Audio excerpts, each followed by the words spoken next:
As the vibrancy of Vancouver slowly evaporates in the distance, the majestic coast mountains rise up to greet you.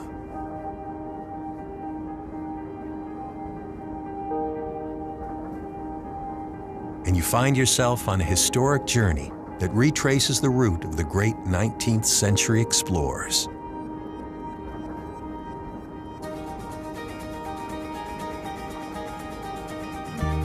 Let your imagination travel along with the first pioneers, across rushing rivers, through magnificent canyons, alongside sheer rock faces, but with the unparalleled luxury and service the early explorers could never dream of.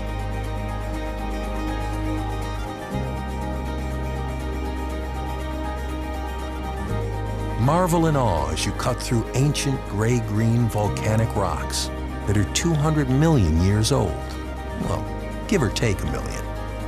Now you find yourself back in 1885 at Craigellachie, the famous site of the last spike, where Canada's east and west were finally united by 3,200 kilometers of track. With vivid historic imagery still in your mind, the awe-inspiring natural beauty continues to unfold before your eyes. Like those who came before you, your journey follows the Kicking Horse River deep into the breathtaking Canadian Rockies. Here's your chance to bring out your inner landscape photographer. Next up, the legendary spiral tunnels, which opened in 1909. Twist your way through the engineering marvel that proved to be the most difficult terrain to break on Canada's railroad. By now, you're as steeped in history as the vertical drops of the magnificent mountains you pass by.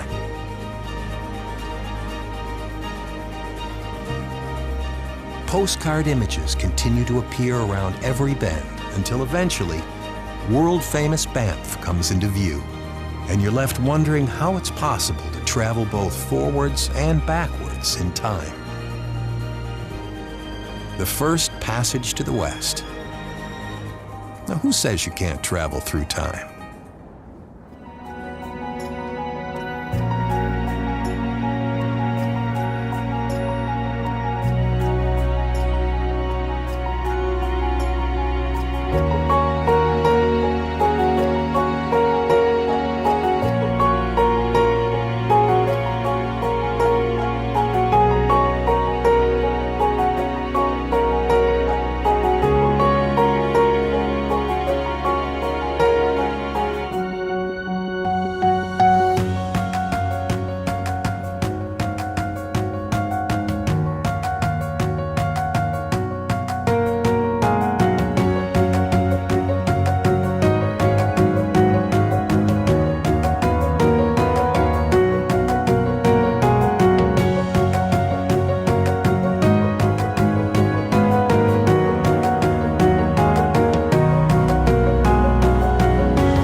And we're off.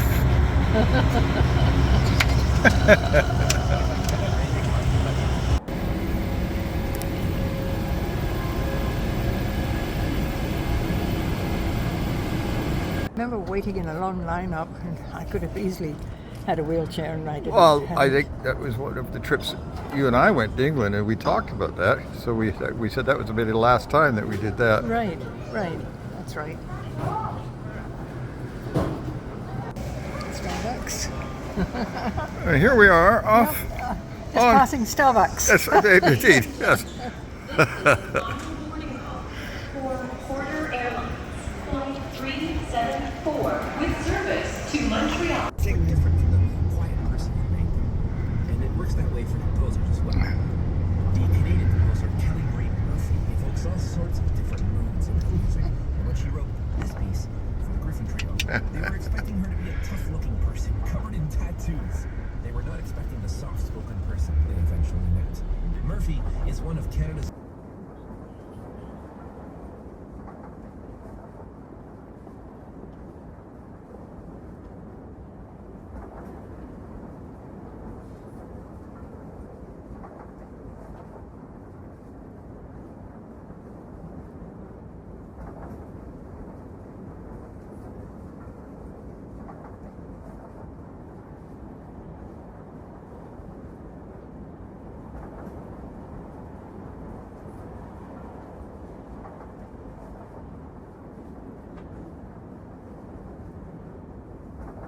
Tiny bubbles in the values in England.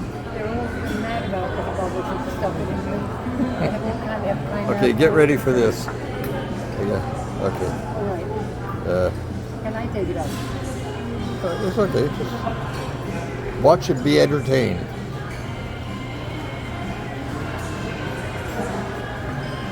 Didn't last very long, did it? That was a smoked hotel. I can smell the smoke.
We're on the backward experience of the train because we're waiting to get back to the switch.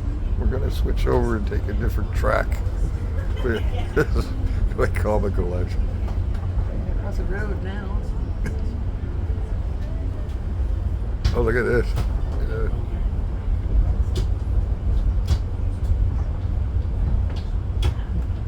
All in a day's work. Yeah.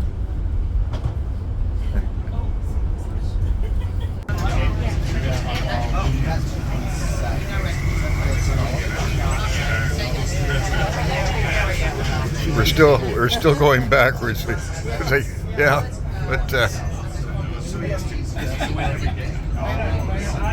it's obviously a very long train.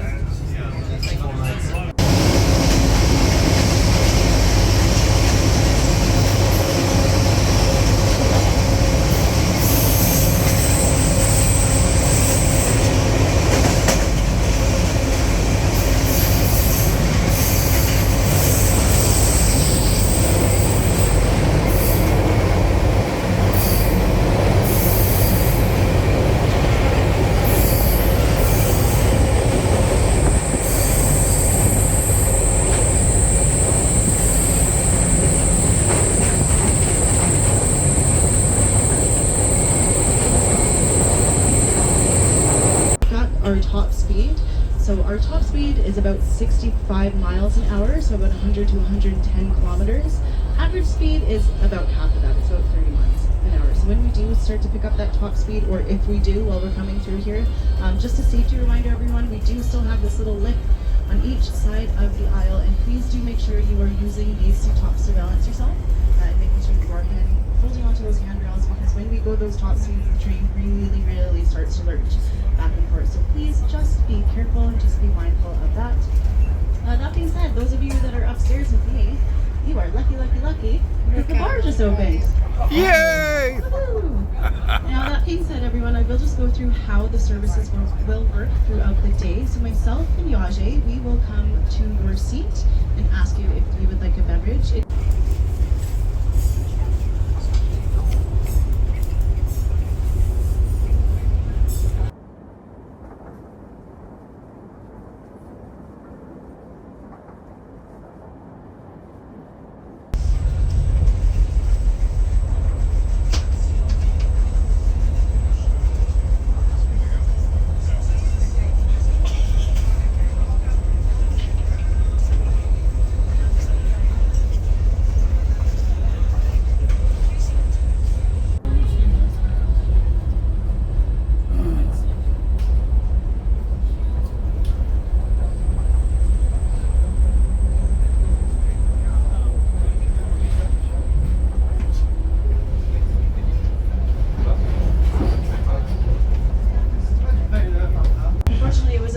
Short-lived gold rush, but at the height of it, the town of Yale seemingly overnight grew by about 600 men.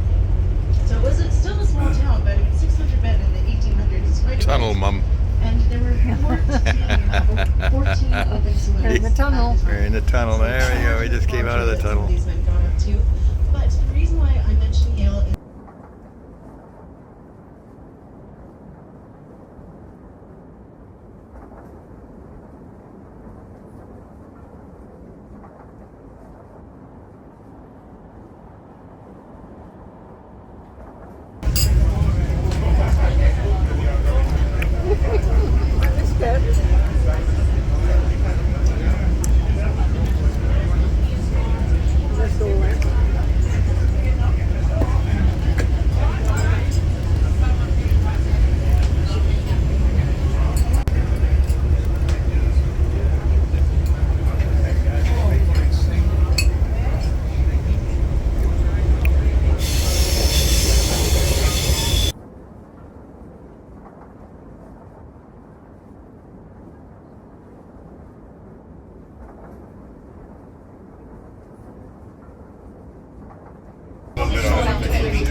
Now, as we're getting ready here, I want to point a few things out to you all as well. The structures are at the side of the building here. They're the metal rectangular structures. For those who have seen the pictures, they look like little crates. These are fisheries or fish ladders. In the early 1900s, when they installed this building What are they coming in? Oh, things are coming through, eh?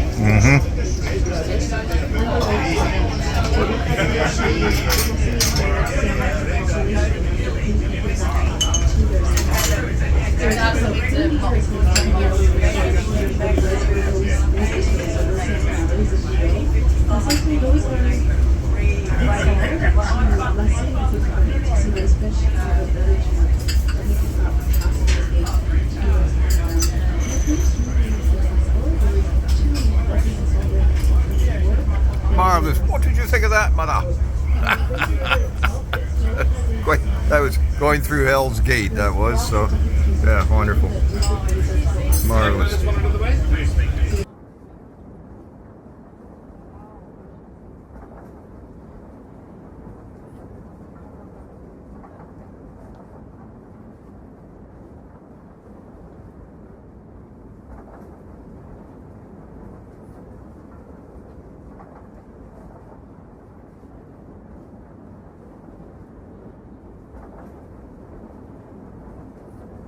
Lytton experienced a devastating wildfire. Due to this wildfire, 90% of this town was destroyed by the wildfire, and sadly 2 people lost their life. They only had few minutes to evacuate their homes. So Lytton, they have been rebuilding their town, but because it is one of the hottest places in Canada, almost every year they do experience a wildfire. So it is it's devastating to rebuild this town, but they have been rebuilding their town slowly. So just on the left hand side, just over your shoulder, you will see the 2 rivers just underneath that bridge. So now we'll be following the Thompson River. And the Simon Fraser, the reason why the river is muddy is because of the sediment that it carries. So from here till Kamloops, we'll follow the Thompson River.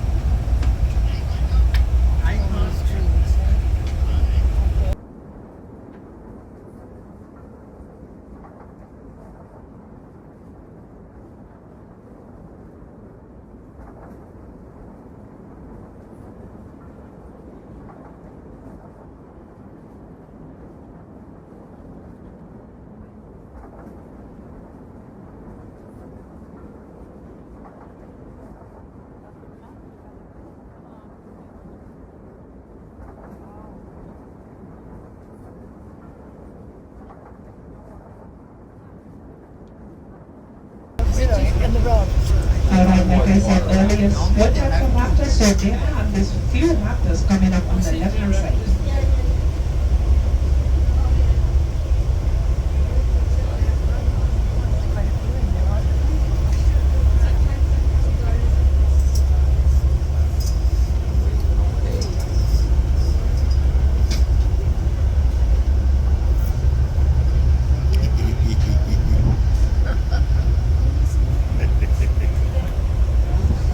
Another one, another 2. Yeah. One little tiny boat there in the middle there.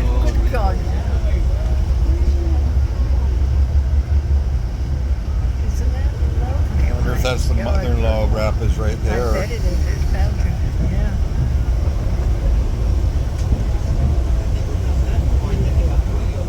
None more. No more? No, that's it. They've exhausted all the river rafts. The last little bit of your boosted half again. Yeah, that's fine. I got this. It boosts it is very fast booster. It's the one designed for the actual phone, opposed to some knockoff thing. That's lovely. Look at that thing.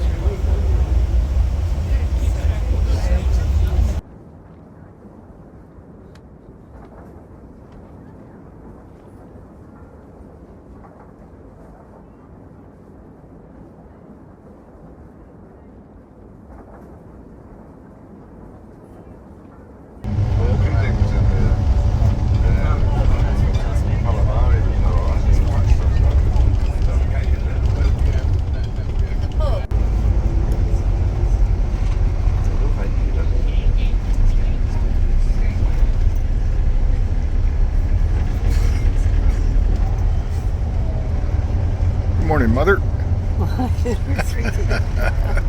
Cheeky devil. We're at the Kamloops rail yards, preparing for day 2.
Is a yellow house, but it's not the yellow house. Okay, this is a yellow house. Usually we have a neighbor there waving. Now coming up here on the porch, there's Doris, everybody! She didn't need Brian today, I see. So Doris, as I mentioned, she is infamous on the Rocky Mountaineer. She has her signature Doris wave. She blows kisses to the tree. And the reason why we talk about this woman so much is exactly what just happened. She gives so much joy to every single one of us. So there are 13 rail cars with, 70 guests each in them. Every single one of us just experienced that together. Isn't that lovely?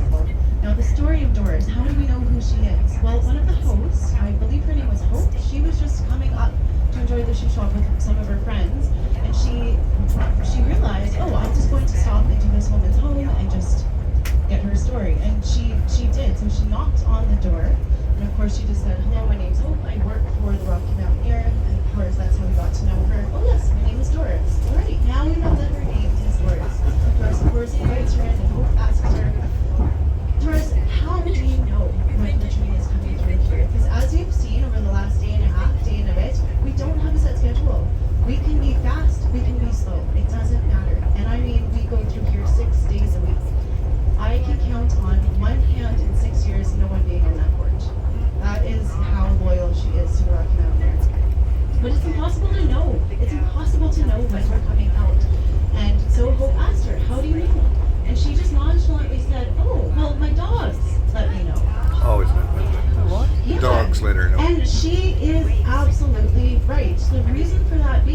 Rocky Mountaineer, we're built differently than freight trains. We don't sound the same, we don't have the same horn, and the dogs react to the sound of Rocky Mountaineer. So they literally do tell her when we're coming into town. Now, this is why we started talking about Doris from the train, because she gave us so much joy that we loved to put her out. Now, it was just a few years ago that Rocky Mountaineer decided to invite Doris and her husband on board so that she could experience it herself finally. Now, the wonderful thing about this is it was actually documented.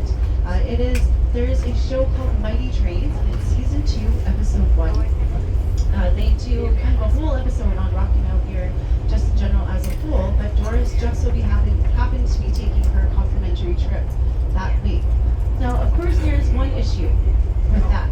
If Doris is on the train, who's waiting from Doris' porch? So unbeknownst to her, there was 11 of the Kamloops station staff, all dressed up, all in their Rocky uniforms, essentially trespassed onto her porch because she had no idea that anyone would be there. And as she came through, she saw on her own porch the Doris wave. And it was a moment that was captured on camera, and it was absolutely beautiful. She was so blown away by that, her and her husband Brian. They did the exact same trip that we were doing from Vancouver to the Rockies, and it was such a wonderful thing for her to experience what she gives to all of us. So that is the story of Doris, everyone. We absolutely adore her. One thing I will say that I've noticed, ever since Doris got the free tickets on Rocky Mountaineer, everybody in Canoe is now coming out and waiting at the train first.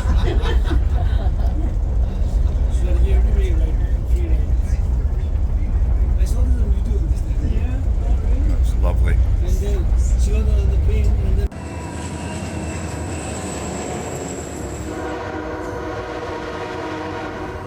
An hour and a half into today's journey, we skirt the shores of Shuswap Lake.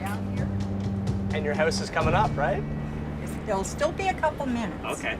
My new friend Doris Lund and her husband Brian live in Canoe, a small lumber town along the CPR.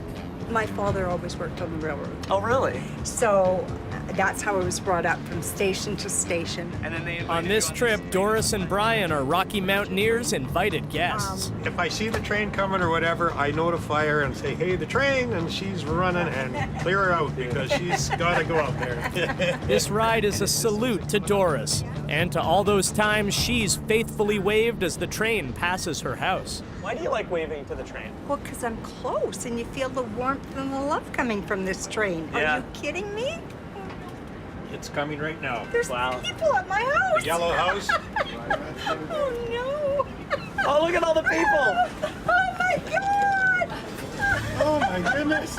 Rocky Mountaineers staff arranged this surprise, rallying Doris's friends and family to show up at her house for a big wave-by. Unreal. Wow.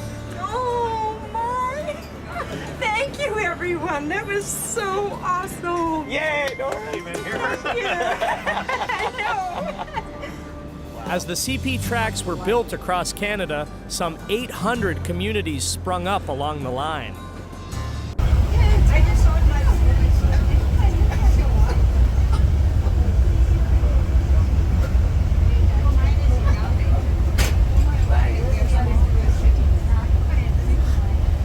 We are now in the town called Arrowsmith, and Arrowsmith is midpoint, and this is where we'll change to a youth subdivision, so it will reset back to 0.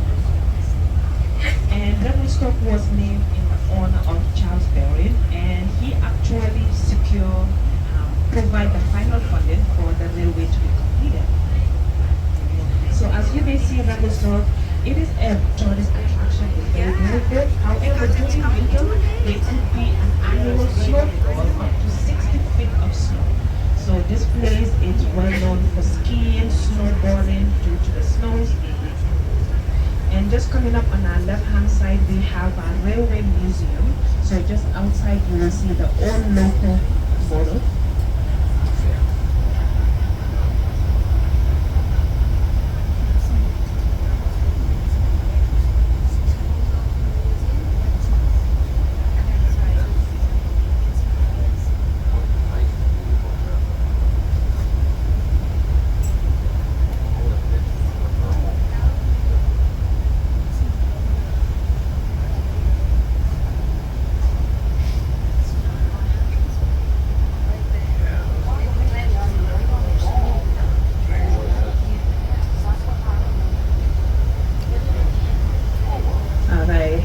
museum, they're just coming up on your left hand side, and then just outside we have our own locomotives.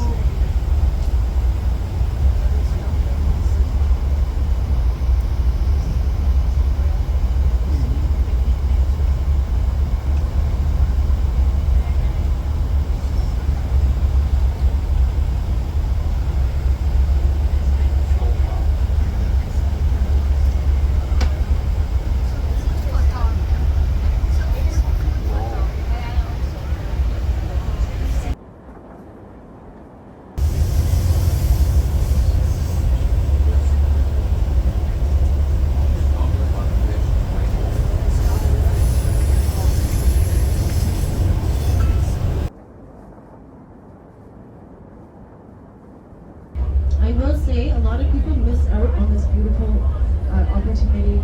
Just look back and look at the river. Okay? So which floor are we at now? Okay, good. Good job, everybody. Yeah, let's keep counting.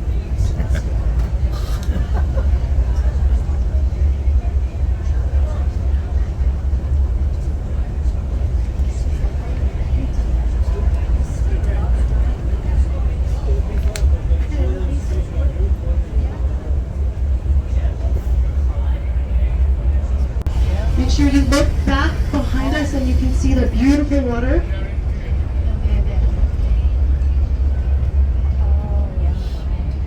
So that was part of the original rail line. Obviously, we're not traveling on that today. They moved it to this side of the river because they were afraid that it was going to get washed out by avalanches. So from the town of Revelstoke, which we just left, into the town of Golden, which will be our next town that we go through, we're gaining an elevation of about 1,100 feet. So we really are starting to come into kind of more of that Rocky Mountain territory. We're not quite the Rockies yet, but as you can imagine, this area of Rogers Pass receives up to about 40 feet of snow every single winter. That's quite a bit of snow, so you can imagine what is common in this area, avalanches. Now, we ourselves on the rail line, we're going to be going through a series of tunnels, but you can also see them on the highway as well. So the highway's across from us, over on the left-hand side. You will see a series of snow sheds or snow tunnels, what we call them. These have all been strategically placed either along the rail line or along the highway to protect the most vulnerable parts of the track and also of the road from those avalanches. And also, in the spring months, of course, when it starts to heat up and all of that snow has to melt, you can imagine just how much power that is, how much water that is. So in the spring months, this area is really for... Try and do that photo for a minute. Try and get my phone. Landslides. And this area is really bad for landslides as well. So you are going to see remnants of that. As well. Oh, here's a perfect example here. So you can see that is all the highway just being protected and covered. Now, it's interesting that they do, in order to keep people safe in the wintertime, they will shut down parts of the highway and also parts of the rail line. They have professionals that will shoot artillery, so shoot cannons, into the snow to cause an avalanche. So instead of them being taken by surprise, they're the ones causing it, so they know when it's going to happen and essentially preventing it from washing out the highways. And then they will clean it up, and then they will, of course, resume traffic. So again, we're just going through one ourselves right now. You can see up above us remnants of those landslides coming into the river as well. So we are just going through Rogers Pass now, everyone, and these are the snow sheds and snow tunnels.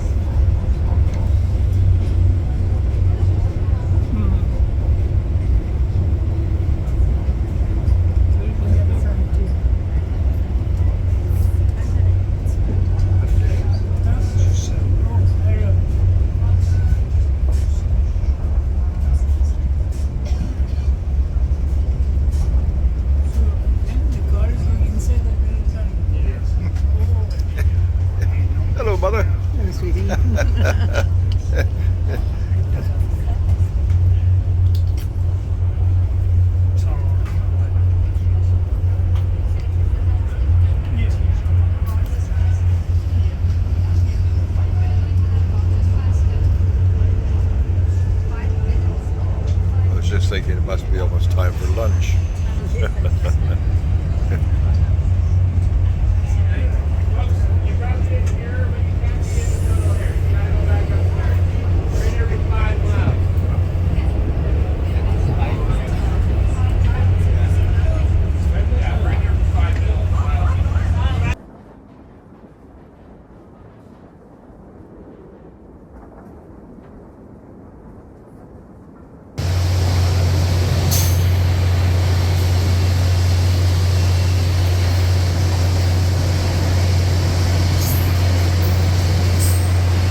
Welcome committee. That's so cute. Isn't that lovely? Oh, God.